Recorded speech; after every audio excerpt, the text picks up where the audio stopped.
प्रणाम मालिक, प्रणाम। खुश रहो। बहुत भाग्यशाली हो तुम कि देवी माँ की कृपा से तुम्हारे घर में बेटी ने जन्म लिया। अब देरी किस बात की? बुलाओ अपनी सुपुत्री को और ओढ़ना की रस्म को पूरा करो।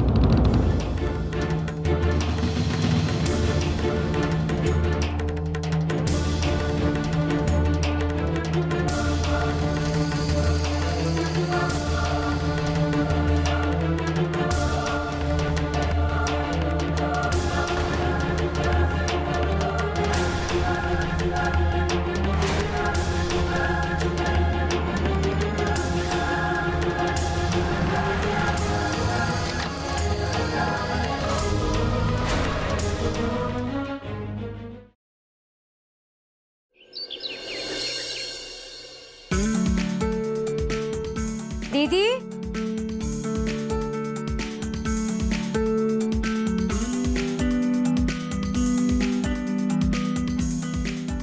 दीदी,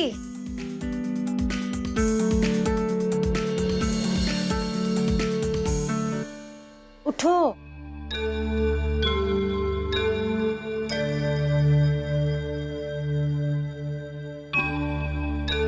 क्या हुआ दीदी? तुम फिर से रो रही थी ना? क्यों रोती रहती हो तुम दीदी? अब तो ये आंसू ही मेरी किस्मत बन चुके हैं पगली। न चाहते हुए भी मुझे वो सब करना पड़ेगा जो इस बिरादरी की प्रथा है। मैं जानती हूँ दीदी, मैं समझती हूँ। मुझे तो सोच के कैसे अजीब सा लगता है। मैंने इस बिरादरी में जन्म ही क्यों लिया जहाँ बड़ी बेटी को धंधे वाली बनना ही पड़ता है। बड़ी बेटी होना क्या अभिशाप है? मेरी प्यारी दीदी, तुम ना इतना सोचो मत। ये जो ऊपर वाला है ना, जन्म देने से पहले हम सब की किस्मत लिख देता है। हमें तो बस उसी की तय की गई नियति पर चलना पड़ता है। नहीं बनना चाहती धंधे वाली। इस कुप्रथा को नहीं मानना चाहती मैं एक नॉर्मल जिंदगी जीना चाहती हूँ आंचल। अपना परिवार बनाना चाहती हूँ। मैं इस घिनौनी रीत को तोड़ देना चाहती हूँ।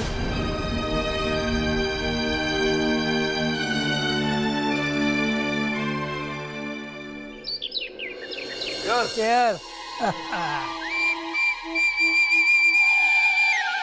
हरे राम।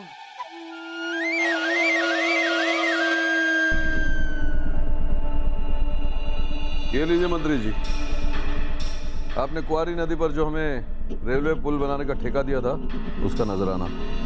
गदवा, पैसे का लेन देन तो चलता रहेगा। कुछ ऐसा नजराना पेश करो जो हमको हमेशा याद रहेगा।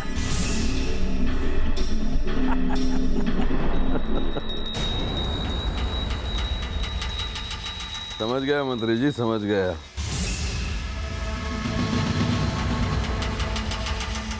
लेकिन क्या है मंत्री जी, यहाँ के आसपास के गांव में जितनी लड़कियां हैं ना, सब धंधे वालियां हैं। कहाँ आप इतने बड़े मंत्री और कहाँ ये सब? लेकिन मैंने सुना है ददवा, ओढ़ना की रात नथ उतारने का काम तो आप ही करते हो ना?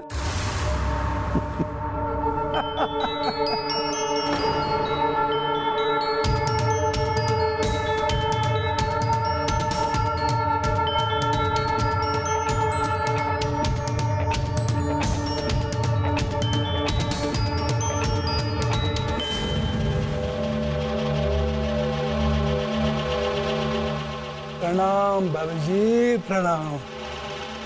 हाँ,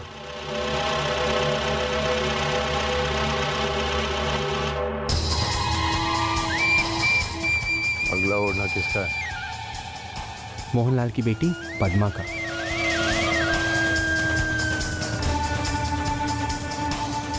मंत्री जी, इस बार ओढ़ना आप उतारेंगे, वादा रहा। लेकिन मंत्री जी, ये ओढ़ना की रस्म प्रशासन और सरकार को नहीं मालूम पड़नी चाहिए। ददवा, आप चिंता मत करो, हम हैं ना।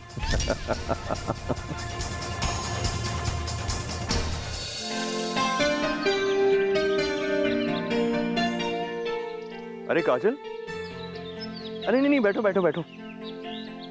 किताब पढ़ी जा रही है। क्या हुआ काजल, तुमने आंगनवाड़ी आना बंद क्यों कर दिया? क्या होगा आंगनवाड़ी आकर भास्कर जी? अब तो वैसे भी बहुत जल्दी मेरा ओढ़ना होने वाला है। काजल, ऐसे दिल छोटा मत करो, कोई ना कोई रास्ता निकल ही आएगा। कोई रास्ता नहीं निकलेगा भास्कर जी।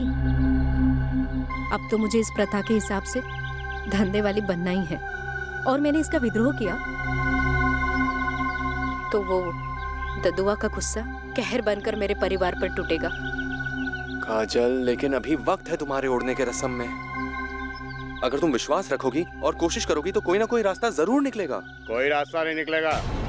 अरे छोड़ देना इसे। कैसे छोड़ दूं इसे? इसने अभी तक 3 ग्राहकों का नजराना ददुआ तक नहीं पहुंचाया है, और तुम लोग को पता है कि ददुआ को हर ग्राहक का नजराना पहुंचाना जरूरी है। ये लो ददुआ का नजराना, जाके दे देना ददुआ को।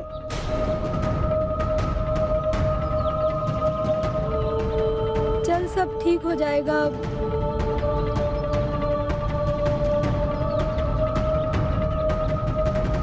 यही है मेरी किस्मत।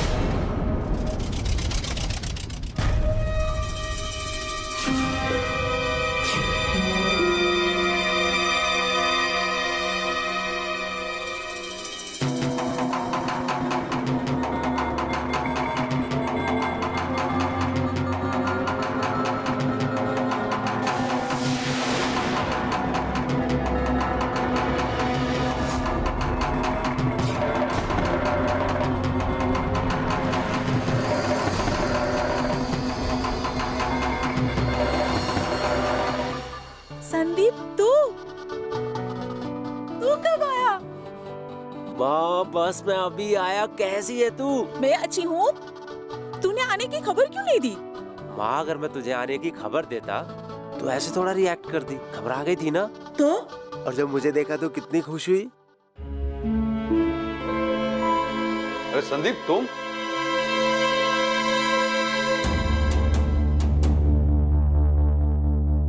खुश रहो। लेकिन तुम अमेरिका से अचानक यहाँ? मेरा मतलब है कि अगर बता देते तो हम गाड़ी भिजवा देते। वो मैं आप दोनों को सरप्राइज देना चाहता था।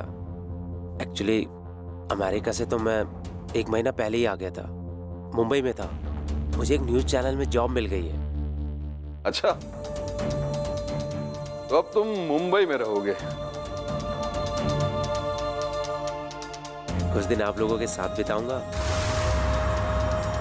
फिर उसके बाद मुंबई चला जाऊंगा। अच्छा, ये सब रहने दे, तू हाथ मुंह धो ले, तेरे लिए खाना लगाती हूँ। ठीक है माँ। सुनो,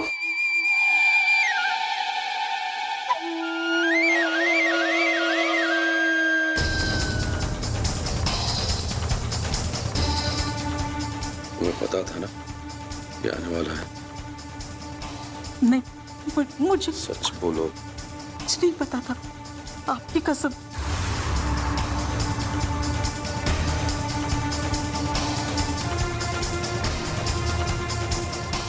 एक बात ध्यान रखना, मेरे धंधों के बारे में या इस गांव की प्रथा के बारे में इसे पता नहीं चलना चाहिए। इन सब चीजों से दूर रखने के लिए हमने इसे विदेश भेजा था।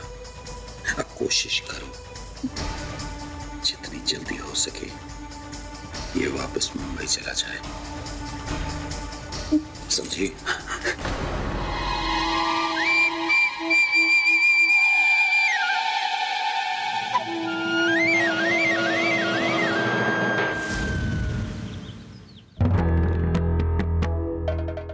सुन रही पद्मा, अब से इन लोगों के रहन सहन का तरीका सीख ले, क्योंकि 2 दिन के बाद तेरा ओढ़ना हो जाएगा। फिर तुझे इन्हीं लोगों के साथ यहाँ आना है। राम राम हरिया भैया। राम राम।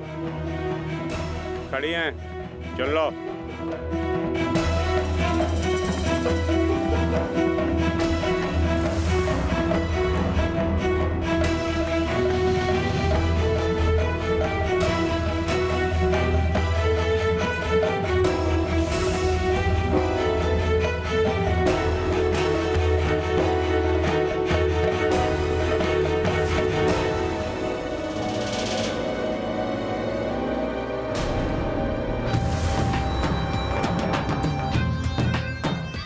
भाई दाम कौन देगा?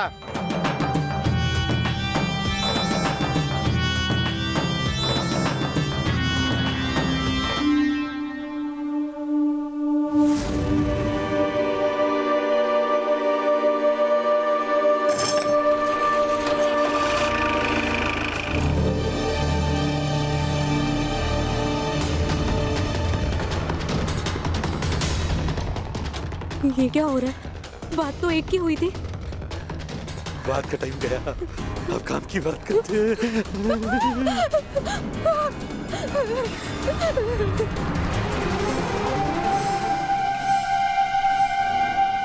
अरे ये क्या हुआ?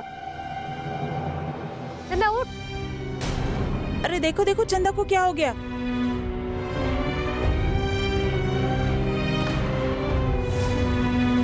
क्या हालत की है करम जलो ने इसकी। सब ये सब बातें छोड़ो, इसे डॉक्टर के पास ले जाओ। चलो चलो उठाओ। जल्दी ले चलो उसे।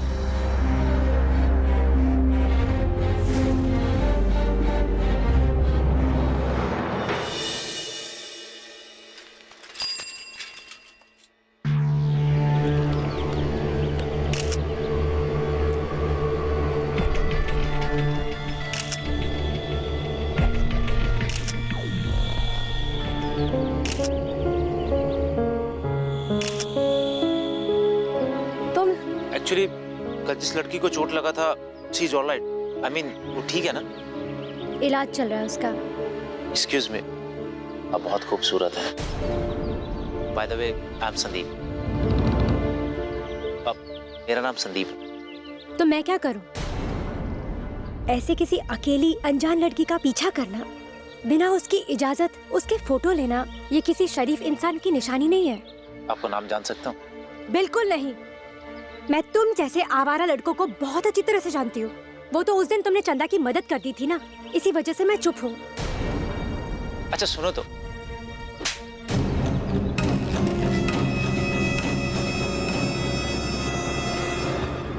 मैं तो यही सोच सोच के बहुत खुश हुए जा रही हूँ कि हमारी गरीबी अब बस 10 दिन की है।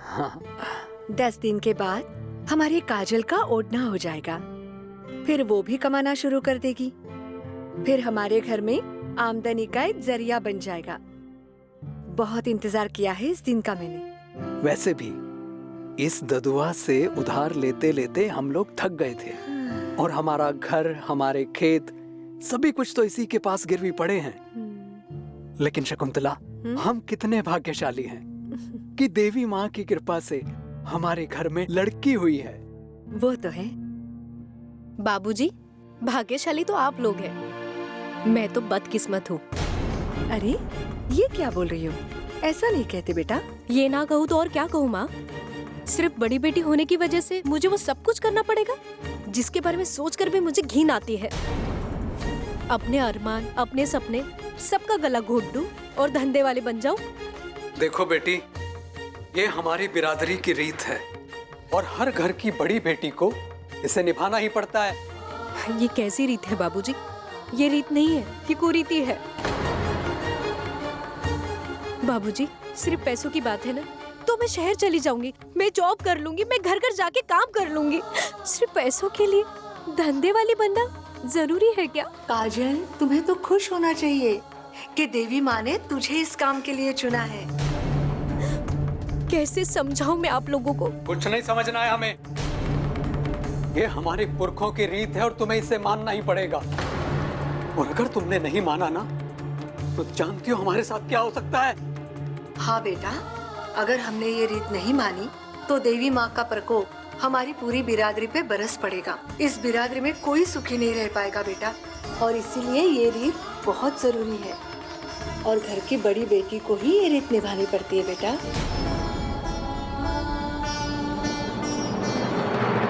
मैं पढ़ना चाहती हूँ, कुछ करना चाहती हूँ।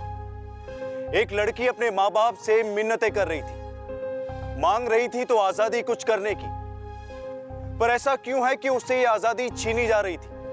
उस लड़की के अरमानों का, उसके सपनों का कोई मोल नहीं होता। ऐसे समाज में कोई लड़की से ये नहीं पूछता कि जिंदगी को लेकर उसके क्या सपने हैं, बल्कि बचपन से ही उसे इस कुरीति के लिए तैयार किया जाता है। ऐसे में दिल ये सोचने पर मजबूर हो जाता है कि क्या लड़की होना एक अभिशाप है। नमस्कार, मैं गिरीश जैन। क्राइम अलर्ट के आज के इस एपिसोड में ऐसा ही कुछ विचार काजल के मन में भी उमड़ने लगा था। काजल इस कुरीति का हिस्सा नहीं बनना चाहती थी, लेकिन उसके घर वाले ही उसे जबरदस्ती इस भंवर में ढकेलने पर तत्पर थे। तो क्या काजल भी इस कुरीति का शिकार होने वाली थी? आइए देखते हैं क्या होता है काजल और उसके परिवार के साथ।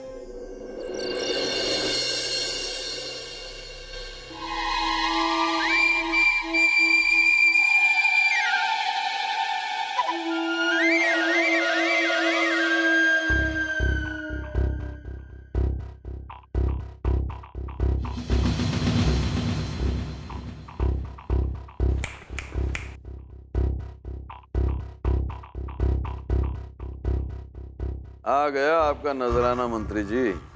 हमने आपसे वादा किया था कि इस बार ओढ़ना आप उतारेंगे। हमने अपना वादा पूरा किया।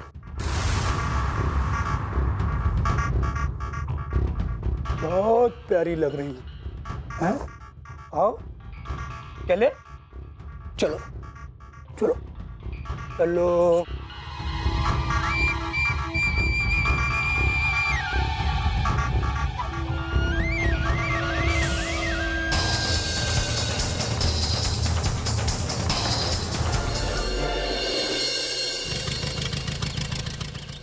आंचल आएगी।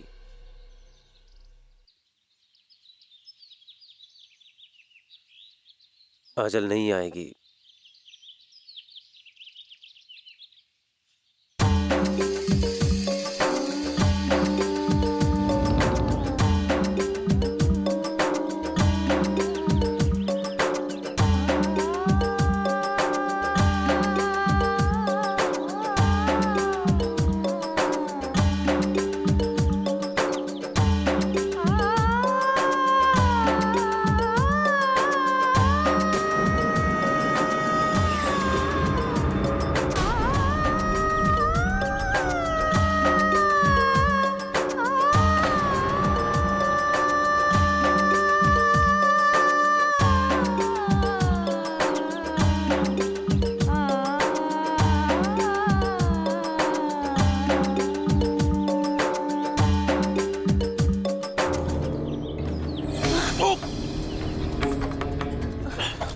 कौन हो तुम? किसने की तुम्हारी हालत?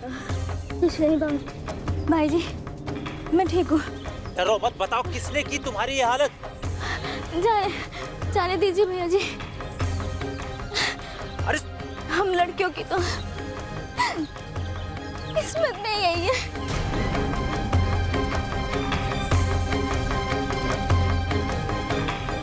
ये चल क्या रहा है इस गांव में?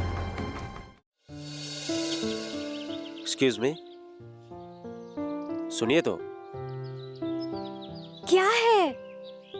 आप मेरा पीछा क्यों करते रहते हैं? मैं आपका पीछा नहीं कर रहा हूँ। एक्चुअली मैंने कुछ क्लिक्स किए हैं, मैं चाहता था कि वो मैं आपको दिखाऊं। मुझे आपके फोटोज देखने में कोई दिलचस्पी नहीं है। आप बस हमसे दूर रहा कीजिए, वरना हम आगे से शोर मचा देंगे कि ये लड़का मुझे परेशान करता है। आपको शोर मचाने की जरूरत नहीं है। मैं बस आपसे कहना चाहता हूँ, मैं जो महसूस कर रहा हूँ, आप यकीन करें या ना करें, मुझे घुमा फिरा के बात करने की आदत नहीं है। आप मुझे अच्छी लगती हैं। शायद मैं आपसे प्यार करने लगा हूँ। I mean, देखिए, आप जो भी है या आपके दिल में जो भी है, मैं वो सब कुछ नहीं जानती। मैं बस इतना जानती हूँ कि जो आप सोच रहे हो ना, वैसा कुछ हो नहीं सकता। वैसे आप मेरे बारे में जानते क्या है? बिना जाने आपको प्यार हो गया? आप पागल हो क्या? एटलीस्ट सुनिए तो। I just... देखिए संदीप जी, हो सकता है कि आप एक अच्छे इंसान होंगे, लेकिन आप इस गांव में नए आए हो। हम लोग एक गरीब परिवार से हैं और आपको मेरे बारे में या मेरे परिवार के बारे में कुछ भी नहीं पता। इसलिए बेहतर यही होगा कि आप हमें परेशान करना बंद कर दें। मुझे आपके परिवार से मतलब नहीं है, आपसे है।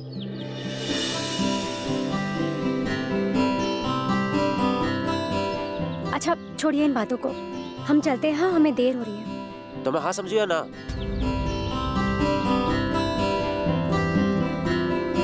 आप समझो अपने हिसाब से। और हाँ, मेरा नाम आंचल है।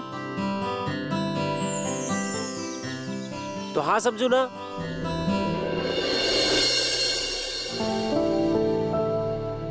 पल्लू को इसे सीधे रखना। हाँ, बिल्कुल चांद का टुकड़ा लग रही है मेरी बिटिया।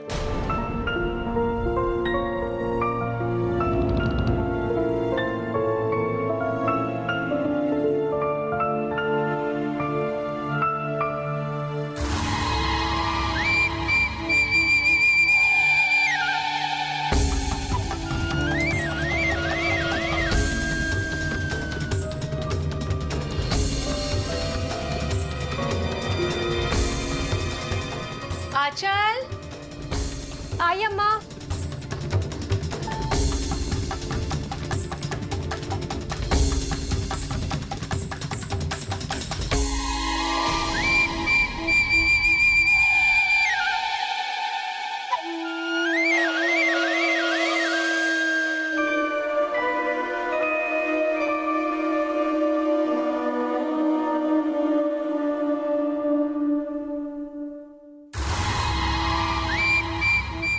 प्रणाम मालिक, प्रणाम।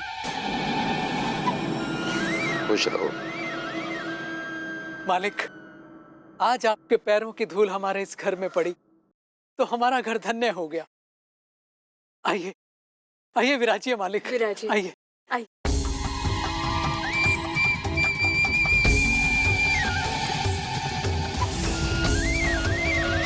आज तुम्हारे लिए बहुत बड़ी खुशी का दिन है देवीलाल। बहुत भाग्यशाली हो तुम कि देवी माँ की कृपा से तुम्हारे घर में बेटी ने जन्म लिया। भगवान करे बिरादरी के हर परिवार में एक बेटी पैदा हो। तो आज इस पवित्र और खुशी के मौके पर मैं भी ये घोषणा करता हूं कि आज से देवीलाल के सारे कर्ज और लगान माफ होते हैं।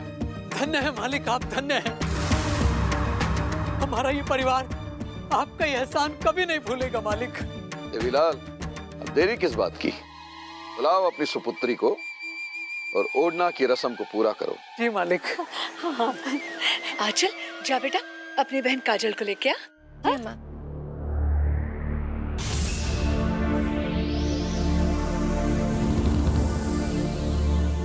न चाहते हुए भी मुझे वो सब करना पड़ेगा जो इस बिरादरी की प्रथा है। नहीं बनना चाहती धंधे वाली।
दीदी, दीदी कहाँ चली गई होगी?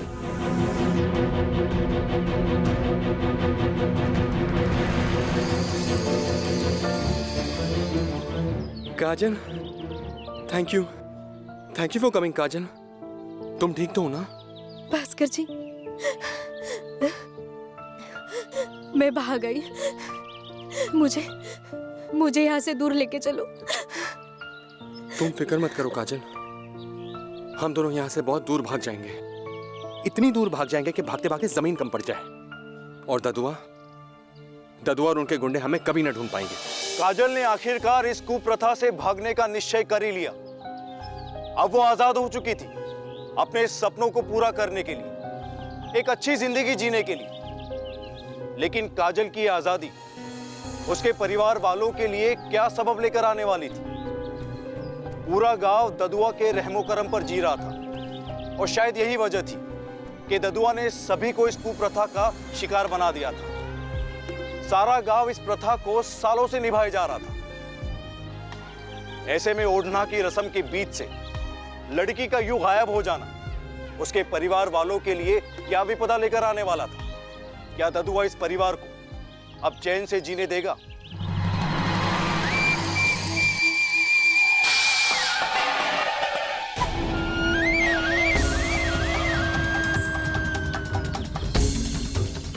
देवीलाल, अपमान किया है तुमने हमारी कुल देवी का, हमारी पुरखों की बनाई हुई रीति का। तुम्हारी बेटी की इतनी हिम्मत, हमारे पुरखों की बनाई हुई रीत को तोड़कर भाग गई। पाप किया है तुमने। हमें माफ कर दीजिए मालिक, इस गलती में हमारा कोई हाथ नहीं है, और इस रस्म को तोड़ने का तो हम सोच भी नहीं सकते मालिक। माफी गलती की मिलती है देवीलाल, पाप की नहीं। तुमने और तुम्हारे परिवार ने पाप किया है।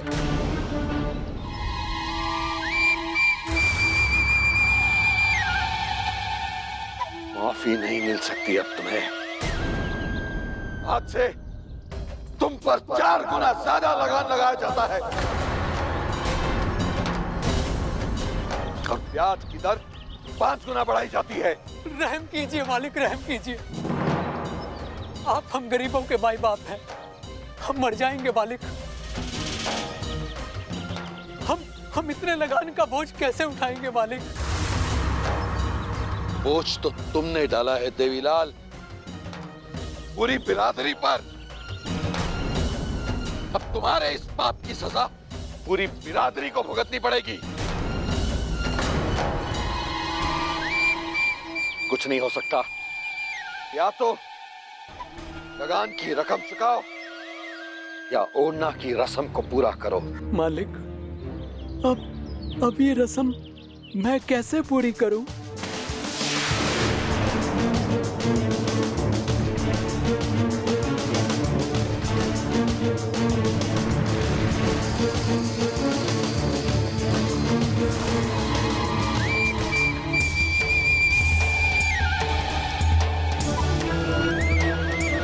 तुम्हारी बड़ी बेटी तो भाग गई देवीलाल, अब भलाई इसी में है कि अपनी छोटी बेटी को ओढ़ने के लिए तैयार करो।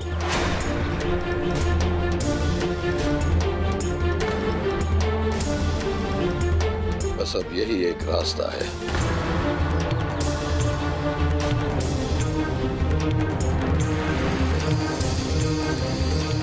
यही मेरा हुक्म है और यही उपाय भी।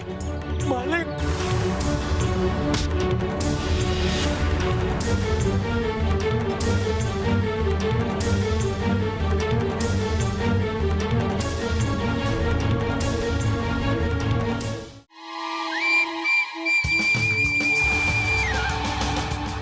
जाओ ढूंढो उस काजल को, किसी भी सूरत में बचने नहीं चाहिए। ददुआ के खिलाफ जाने की सजा उसे जरूर मिलेगी।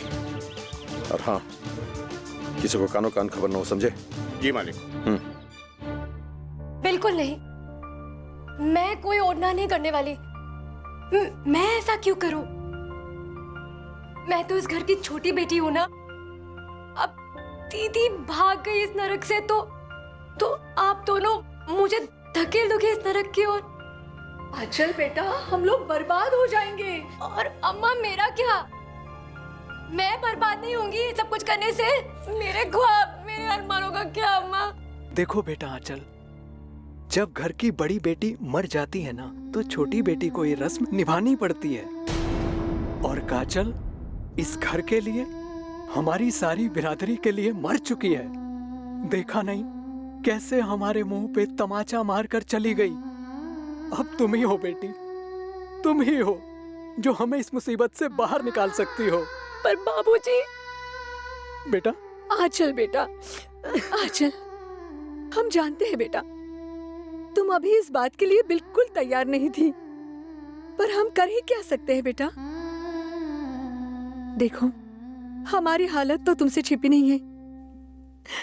अब हम तुम्हें और कोई जबरदस्ती नहीं करेंगे। अगर तुम्हें हम पे तरस आए तो सोच लेना, तुम्हारी एक हाँ हमारी जिंदगी बचा सकती है बेटा। वरना आत्महत्या के अलावा हमारे पास कोई और चारा नहीं रह जाता।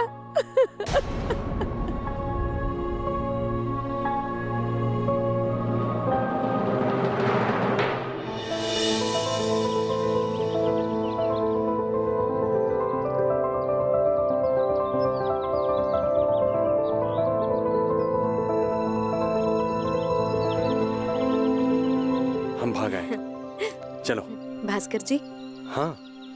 हम इतनी दूर गांव से भागकर तो आ गए, पर कहीं ददवा के गुंडों ने हमें ढूंढ लिया तो हमें जान से मार देंगे। मुझे बहुत डर लग रहा है। मेरी प्यारी काजल, ऐसा कुछ नहीं होगा।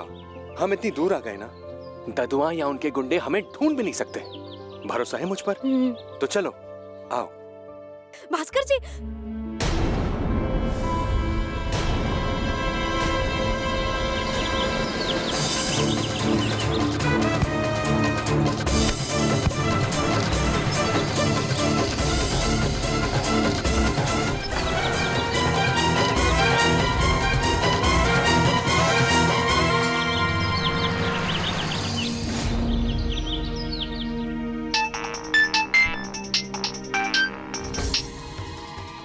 हाँ हरे राम, बोलो। प्रणाम मालिक, काम हो गया। लाश को ठिकाने लगाओ और किसी को कानो कान खबर नहीं होनी चाहिए। जी मालिक।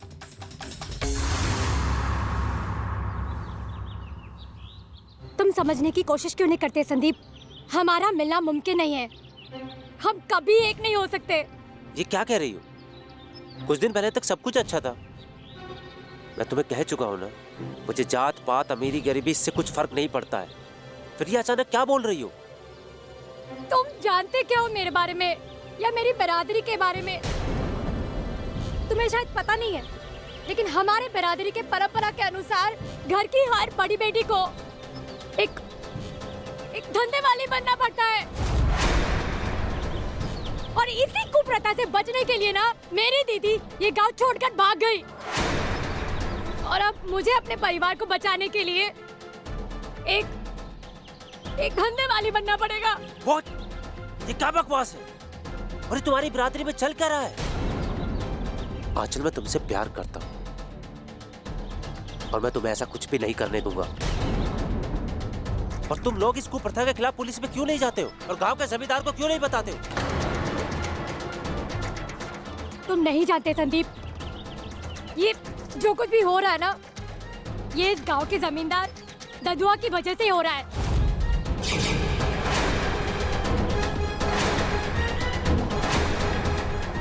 सबके सबने डरते हैं उससे।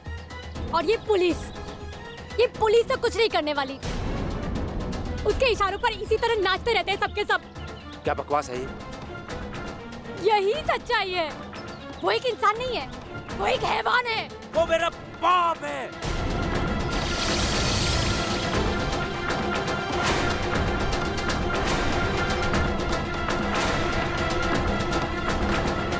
क्या? हाँ, मैं ददुआ का बेटा हूँ, बेटा।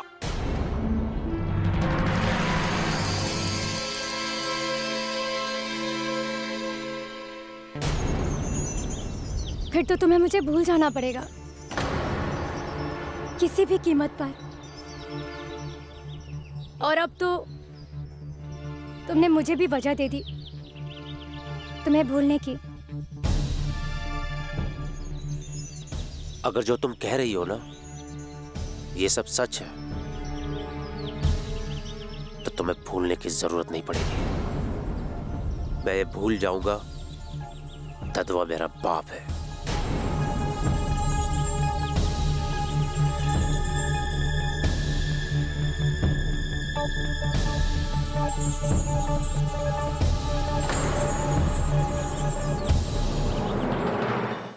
पापा, पापा, क्या हुआ?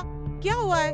तेरे पापा बाहर गए हुए हैं। क्यों इतना चिल्ला रहा है? वहाँ मुझे पापा से बहुत सारे सवालों के जवाब चाहिए। तू जानती है इस गांव में क्या चल रहा है, अंदाजा है? लगता है तुझे भी उनकी काली करतूतों के बारे में पता चल गया।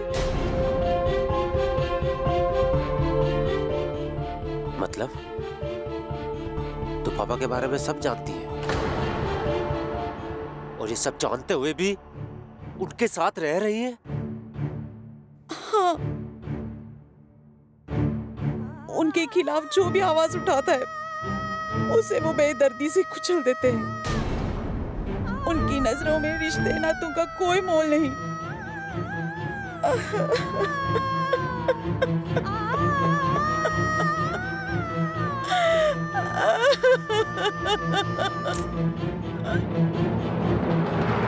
क्या संदीप और आंचल इस कुप्रथा, इस कुरीति के खिलाफ बगावत करने में कामयाब हो पाएंगे? संदीप अपनी जिंदगी के उस मोड़ पर खड़ा था जहां उसे सच्चाई के लिए अपने ही पिता के खिलाफ खड़ा होना था और लड़ना था उस कुप्रथा से जिसने समाज की कई लड़कियों का शोषण किया था। संदीप और आंचल के इस साहसिक कदम का क्या असर होता है और क्या होगा जब ददुआ अपने ही बेटे को अपने खिलाफ खड़ा होता देखेगा? खामोश। तुम भूल रहे हो कि तुम अपने बाप से बात कर रहे हो। इससे पहले कि तुम और कुछ बोलो, सावित्री कह दो इसे अपना सामान बांधे और वापस मुंबई चला जाए। ठहरिए पापा, आज फैसला होकर रहेगा। मैंने कभी नहीं सोचा था मेरे पापा, जिनको मैं इतना अच्छा इंसान मानता हूं, वो हवस में डूबा एक हैवान होगा। लोगों की मजबूरियों का फायदा उठाएगा। काश मैं यहाँ नहीं आया होता, पर अच्छा हुआ मैं यहाँ आया। मुझे आपका घिनौना चेहरा तो दिखाई दिया। लगाम दो, लगाम दो अपनी जबान को। कहां से आई तुम में ये हिम्मत? प्यार, जिस शब्द का मतलब भी नहीं पता है आपको। प्यार करता हूं मैं आंचल से और उसका कुछ भी बुरा नहीं होने दूंगा मैं। तुम पर प्यार का भूत चढ़ा है। अरे औकात क्या है उस लड़की की? वो एक धंधे वाली है और उसे धंधे वाली बना के ही रहूंगा मैं। निकल जाओ यहां से। सुन लो, और जो बीच में आया वो गया।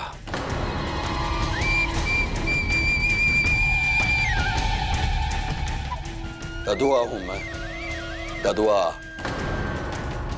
मानो तो भगवान और ना मानो तो सबसे बड़ा हैवान। वाह ददुआ जी वाह, आज तो आपने सारी हदें पार कर दी। आंचल को तो मैं आपसे और आपकी क्रूरतियों से बचाकर ही रहूंगा। चलो माँ। माँ कहीं नहीं जाएगी। माँ जाएगी। मैं चलूंगी तेरे साथ संदीप। सावित्री, आवाज नीचे। 25 साल से चुप थी, पर अब मैं खामोश नहीं रहने वाली। तुम्हें क्या लगता है तुम्हारी गंदी करतूतों के बारे में मुझे कुछ नहीं पता? सारी गांव की लड़कियों का ओढ़ना उतारने का ठेका ले रखा है ना तुमने।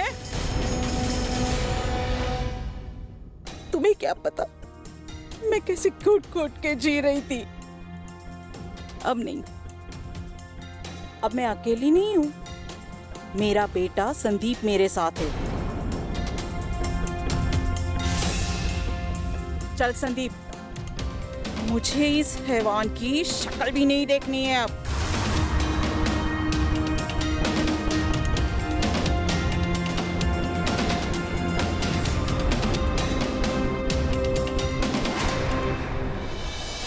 मालकिन, मैं आपके लिए जान भी दे सकता हूँ, लेकिन आप अच्छी तरह से जानती हैं, अगर आप इस घर में रही तो ददुआ मेरा और मेरे इस परिवार का क्या हाल करेगा। वैसे भी मालकिन, जब से मेरी बड़ी बेटी भागी है ना, हम सब लोग उसके निशाने पर आ गए हैं। और अगर अब कुछ नहीं होगा चाचा जी, जब तक मैं और माँ यहाँ पे है ना, पापा आपका कुछ भी नहीं बिगाड़ सकते। और अगर उन्होंने आपको नुकसान पहुंचाने की कोशिश की ना, तो उसका नुकसान हमें भी होगा।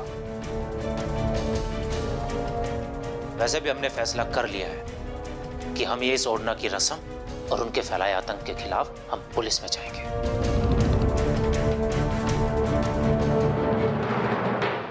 तो ये है पूरी कहानी इंस्पेक्टर। इतने सालों से लड़कियां ये अत्याचार सहती रही, मगर किसी एक ने भी हिम्मत नहीं की कि वो यहाँ आकर रिपोर्ट लिखवाए। अगर किसी ने ये रिपोर्ट आके यहाँ लिखा दिया होता तो आज ये कुरीति, कुप्रथा या अत्याचार, ये सारी चीज खत्म हो जाती।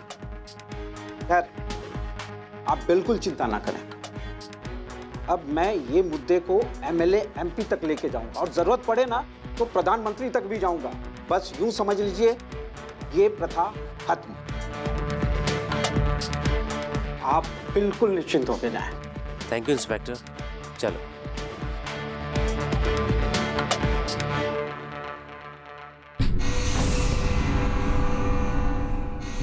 ददुआ प्रणाम। अब किसी पर अत्याचार नहीं होगा। के खिलाफ जाने का अंजाम देख लिया। ददुआ हूं मैं, ददुआ। मानो तो भगवान और ना मानो तो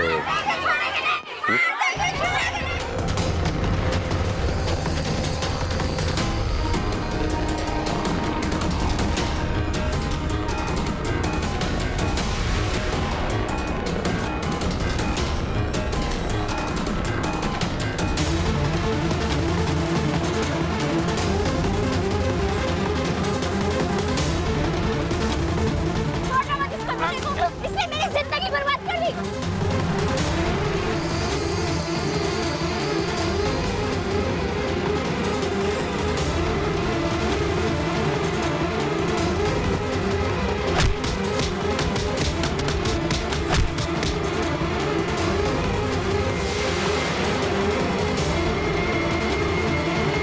बुरे काम का अंजाम बुरा ही होता है और ददुआ के साथ भी वही हुआ।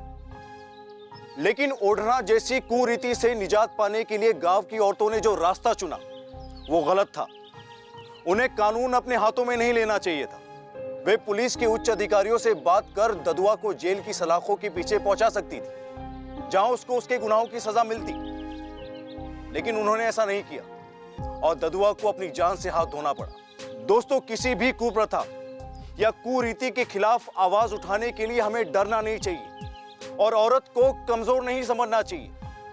बस जरूरत है नारी शक्ति को जगाने की, क्योंकि जब नारी शक्ति जागती है तभी लक्ष्मीबाई, दुर्गावती, सुनीता विलियम्स और कल्पना चावला जैसे उदाहरण खड़े होते हैं। अगर आपके आसपास ऐसी कोई कुरीति या कुप्रथा पनप रही है तो आप उसे बर्दाश्त ना करें, उसके खिलाफ आवाज उठाएं, बल्कि उसके खिलाफ औरतों को लड़ने के लिए प्रेरित भी करें, उनका साथ भी दें। याद रखिए, किसी भी अन्याय को करने से बड़ा पाप होता है उसे चुपचाप सहना। इसलिए ना अन्याय होने दे और ना उसे सहे। इसी के साथ मैं गिरीश जैन क्राइम अलर्ट के इस एपिसोड में आपसे विदा लेता हूं। फिर मिलूंगा ऐसी एक सच्ची घटना के साथ। तब तक be alert, be safe. Crime alert, जुर्म के खिलाफ आवाज।